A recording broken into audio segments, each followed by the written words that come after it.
Hi, and welcome to this episode of V for Vegan. My name is Anthony McGrath, and I am your host. Thank you for joining us to explore this vital issue, food versus pharma. We have taken a European slant in this episode, as the research data has the credibility that the USA data lack. As this is a wide-ranging conversation, we shall tackle it in two parts. This week, part 1. There is no evidence that Hippocrates, although being credited for it, ever literally stated, "Let thy food be thy medicine, and thy medicine be thy food." However, yet in line with this philosophy, we are currently witnessing a reappraisal of the complementarity of nutrition and pharmacology. Recent studies not only underline the therapeutic potential of lifestyle interventions, but are also generating valuable insights into the complex and dynamic transition from health to disease. Next to this, nutritional biology can significantly contribute to the discovery of new molecular targets. Most of the current top-selling drugs used in chronic cardiometabolic diseases modulate relatively late-stage complications, which generally indicate already longer existing homeostatic imbalances. Pharmacologists are increasingly aware that typical multifactorial disorders require subtle, multiple-target pharmacological approaches instead of the still often dominating one disease, one target, one drug paradigm. This episode discusses the recent developments in the pharma-nutrition interface and shows some relevant mechanisms, including receptors and other targets, and examples from clinical practice. The latter includes inflammatory diseases and progressive loss of muscle function. The examples also illustrate the potential of targeted combinations of medicines with nutrition and/or other lifestyle interventions to increase treatment efficacy and/or reduce adverse effects. More attention to a potentially negative outcome of drug-food combinations is also required, as shown by the example of food-drug interaction, such as how a simple food such as grapefruit can either diminish or increase the effectiveness of a particular drug. Together, the developments at the food-pharma interface underline the demand for intensified collaboration between the disciplines in the clinic and in science. The title of this episode refers to the popular phrase, "Let thy food be thy medicine, and medicine be thy food," often ascribed to Hippocrates, 400 BC, and used to emphasize the importance of nutrition to prevent or cure disease. Interestingly, it is almost certainly a historical misquotation, as the saying does not appear in any of the recovered Hippocratic documents. Even more, scholars argue that Hippocrates and his followers would probably disagree with this principle in the literal sense.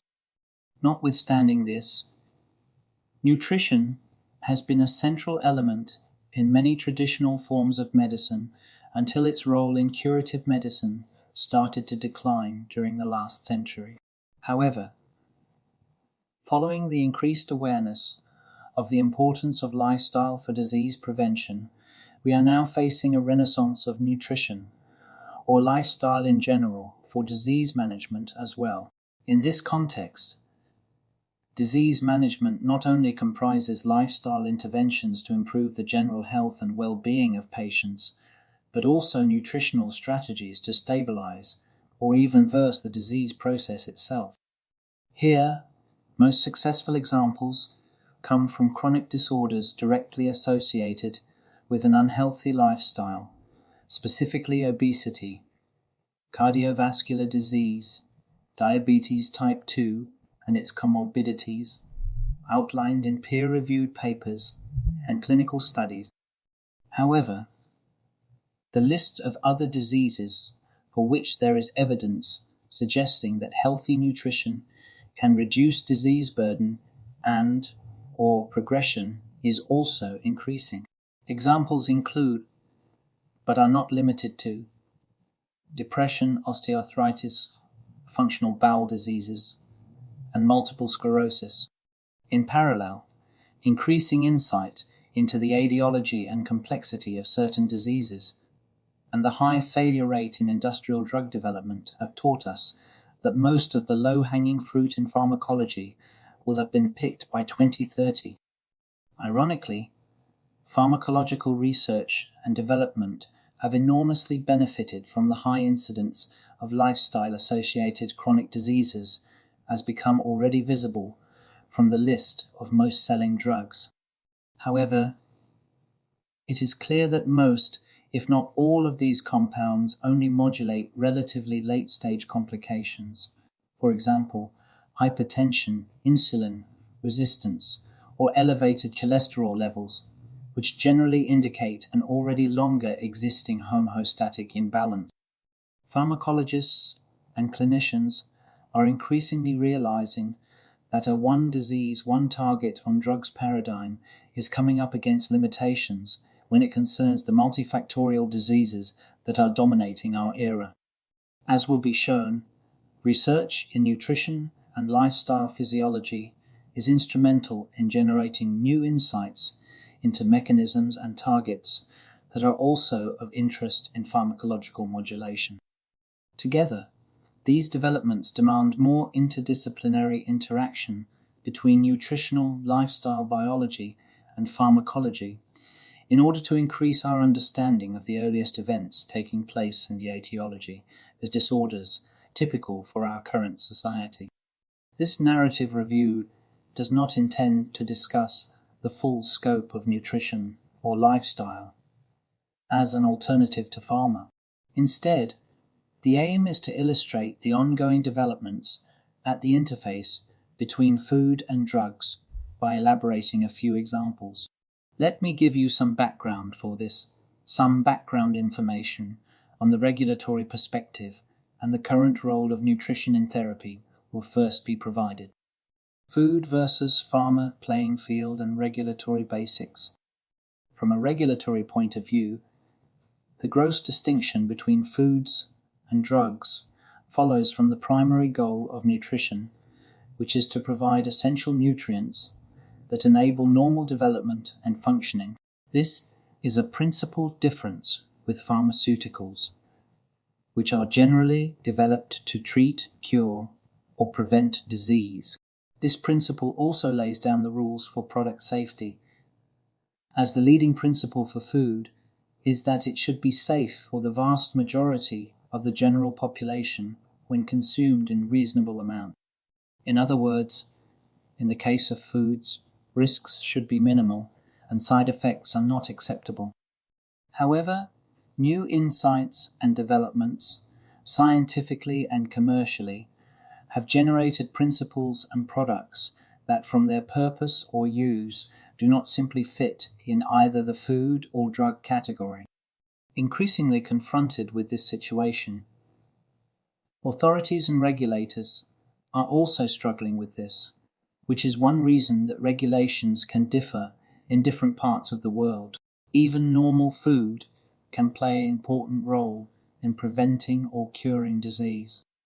General nutritional measures and early recognition of malnourishment have proven to be effective in keeping persons independent, increasing their rate of recovery from disease, and reducing the number of hospitalization days. An example is the role of proteins either from classical food products or in products labeled as medical nutrition, in sarcopenia and cachexia.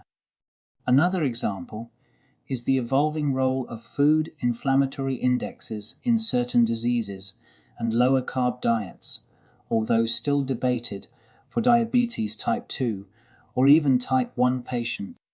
Avoiding or reducing the intake of specific dietary components in case of food allergies or metabolic disorders such as PKU. The underlying principle seems to be increasingly promoted for other disorders. Although with some of these, such as low FODMAP, fermentable oligosaccharides, disaccharides, monosaccharides, and polyols, diet in irritable bowel syndrome, IB as the evidence is accumulating that it may be effective, at least in some patients, we are also facing an increasing number of popular non-proven remedies communicated via the lay press and social media. A term that emerged about 3 decades ago is that of functional foods. Although it could be argued that any food is functional, the term is used for a category of food products that claim to provide some form of health benefit, reaching its top in popularity around 2005. The functional food, as a principle, hasn't met its high expectations. The term itself only has a commercial meaning and no legal status. Although more descriptions exist, the following working definition is useful. Food can be regarded as functional if it is satisfactorily demonstrated to beneficially affect one or more target functions in the body beyond adequate nutritional effects, in a way which is relevant to either an improved state of health and well-being or reduction of risk of disease. To describe the functionality or health benefits of a functional food, the principles of health claim and reduction of disease risk claims are in use. The EU defines a health claim as any message or representation that states, suggests, or implies that a relationship exists between a food category, a food or one of its constituents, and health. A reduction of disease risk claim is defined as any health claim that states, suggests, or implies that the consumption of a food category, a food or one of its constituents, significantly reduces a risk factor in the development of human disease. In the latter definition, the term risk factor is of importance, since medical claims, for example referring to a specific disease, are not allowed for food products. Agate et al. 2005.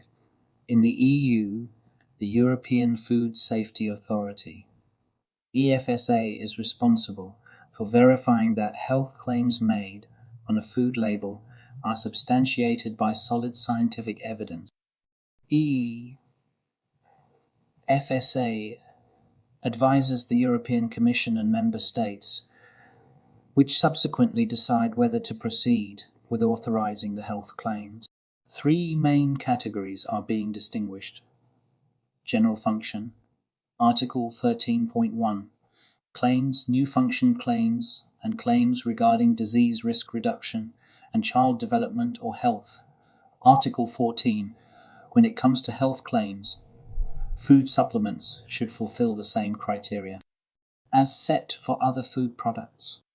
According to the EU definition, EC Directive 2002/46/EC food supplements are foodstuffs, the purpose of which is to supplement the normal diet, and which are concentrated sources of nutrients or other substances with a nutritional or physiological effect. Alone or in combination, marketed in dose form, namely forms such as capsules, pastilles, tablets, pills, etc. Originally, these products mainly comprised typical micronutrients, vitamins, minerals, fatty acids, or amino acids, etc. However, over the years, several hundreds to thousands of products have evolved containing different compounds, including botanical preparations, pre- and probiotics, enzymes, single molecules, etc. Regulations require that supplements are demonstrated to be safe, both in quantity and quality. Like with any food product, food supplements should not be labelled with drug claims. Notwithstanding this, there is continuing uncertainty in the EU about the status of several food supplements, their claims, and their marketing status. Examples include the so-called botanicals preparations made from plants, algae, fungi, or lichens. These have become widely available on the EU market in the form of food supplements. Many are labelled as natural foods, carrying a variety of claims being made regarding their possible health benefit. However, in many cases, substantiating these claims according to solid scientific criteria has proven to be virtually impossible, leaving their regulatory status in the EU uncertain to date. One legal escape that needs repair is that some obvious food supplements are still labelled as medical devices finally. Some botanicals carry the status of traditional herbal medicinal plants and are used both in medicinal products and in food supplements. One of the consequences of these regulatory ambiguities is that several herbal preparations are currently sold without any formal claim on the package, but obviously marketed with claims via grey channels like advertorials and social media. Food for medical purposes comprises a category of foods intended for the exclusive or partial feeding, under medical supervision, of individuals suffering from specific disorders or other medical conditions whose nutritional requirements cannot be met by normal food. For the EU Directive 1999/21/EC lays down essential requirements on their composition and provides guidance for the minimum and maximum levels of vitamins and minerals. Examples of this category are coming back in. On sarcopenia. Finally, some words about the term nutraceutical. Originally coined in the late 1980s by Stephen Dephilus, it refers to the whole of non-pharmaceutical compounds that may have an impact on health and disease states, general well-being, and performance. Although the term is poorly defined and has no formal status, it keeps emerging regularly in the media and literature. Let's examine some nutritional science and pharmacological concepts. Recent developments in scientific domains. From its roots in pharmacognosy and experimental physiology, pharmacology evolved during the 20th century into a research discipline focusing on the ability of molecules to change organ and body function. Rapid developments in synthetic chemistry and the discovery of receptors and other specific molecular targets enabled and stimulated research on single compounds with high selectivity and potency. For most of the 20th century, nutrition science primarily faced the challenge of providing the population with safe food with enough energy, proteins, and essential micronutrients, and the need to prevent deficiencies. Even today, undernourishment is a harsh reality for millions of people worldwide. Remarkably, poor nutritional status increasingly overlaps with overfeeding when diets are rich in calories, but poor in essential nutrients. Even in rich countries, nutrient deficiencies are common, particularly in the elderly, persons using chemotherapy, or persons using multiple medications. In the 1980s and 1990s, and coinciding with the popularity of the functional food idea, nutrition started to adopt typical pharma strategies in its search for magic bullets with specific health benefits. This also led to an increased popularity of drug-like randomized controlled trials, ARCs, for nutrients and food products. In retrospect, This approach has shown to be too simplistic, in many ways unlike drugs. Most nutrients do not function in isolation and act on multiple tissues and organ systems. As a consequence, and in contrast to the classical drug-receptor interaction model, which often displays a sigmoid dose-response curve, nutrients generally show U-shaped concentration effect behavior. Another principal difference between nutrients/diets and pharmaceuticals is that, in the majority, the effects of nutrition are far more subtle and occur more slowly compared to those of drugs. Even more complicating, but outside the scope of this review, is that inter-individual differences and matrix effects of nutrients are by no means less than those of drugs. To grasp the subtleness and complexity of diseases with their dynamic and highly intertwined connections and interactions, so-called systems approaches are increasingly being used. Next to this, both nutrition scientists and pharmacologists have become increasingly aware of the importance of integrating with other disciplines, including epidemiology, biology, and physiology, and outside the scope of this review, also psychology, sociology, and economics. Blurring boundaries between health and disease. Most chronic diseases don't develop overnight, and the borders between health and disease are often not sharp. This holds particularly true for those diseases associated with lifestyle and aging, typical fields of interest in both nutrition and pharma. In line with this, it is difficult, if not fundamentally impossible, to establish the perfect health of individuals. To grasp the dynamic, multidimensional, and time-dependent changes occurring during the transition from the healthy to the diseased state, practical concepts and indicators of health status as opposed to disease markers are needed.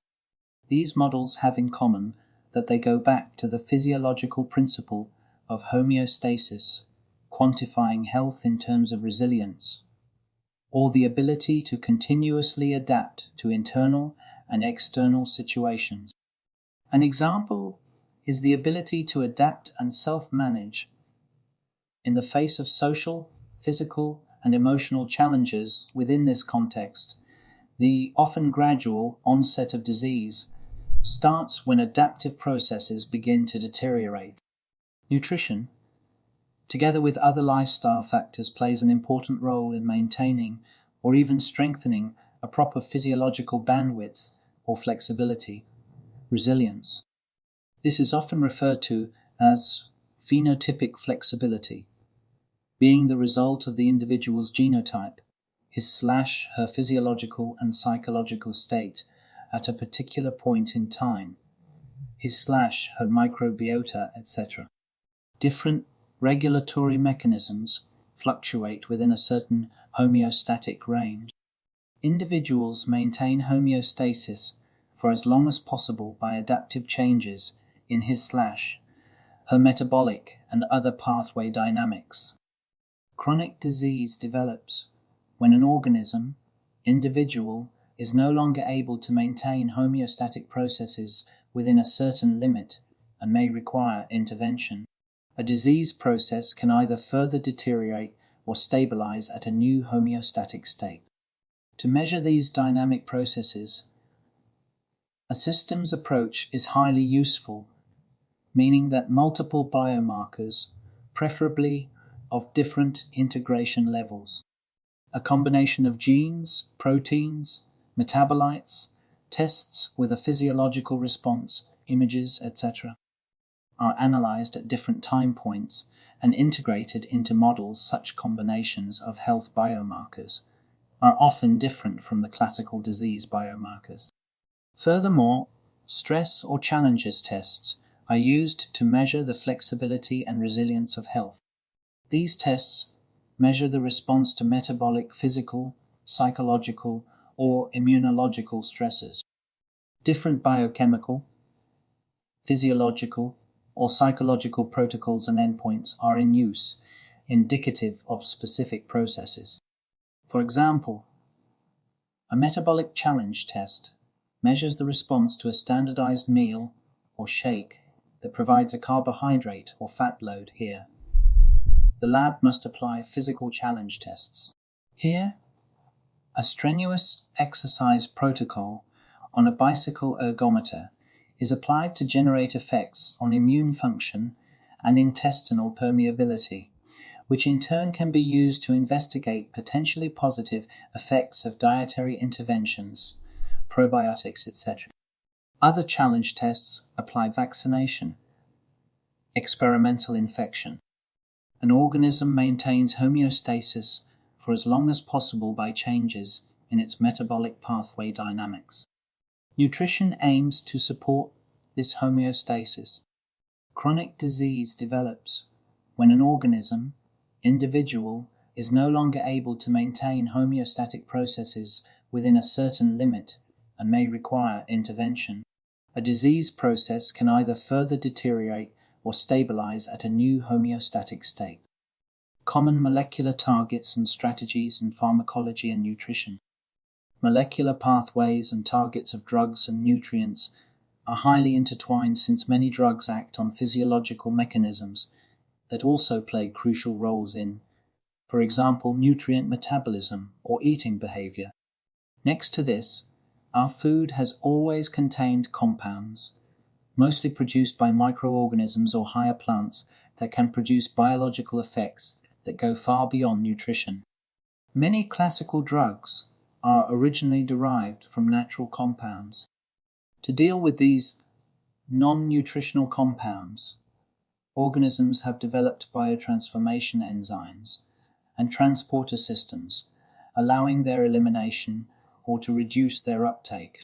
During the heydays of functional foods, many companies were actively engaged in looking for specific targets and ingredients in order to develop products with specific health properties. Examples include cholesterol lowering, reduction of blood pressure, modulation of glucose levels, or mood improvement. However, the number of real breakthroughs has remained limited thus far, and several companies have meanwhile abandoned such a strategy. Realizing the limitations of this reductionist, pharma-like approach for food. At the same time, pharmacology has been able to benefit from the discoveries and developments in nutritional biology, general physiology, and metabolism, which have contributed to the availability of new molecular targets and principles. Understandably, the most intense overlap can be found in those fields with a direct link to food and health, including eating behavior, gastrointestinal physiology, metabolism, the immune system, microbiota, etc. Within the scope of this episode, only a few of these mechanisms and targets will be elaborated in the next sections.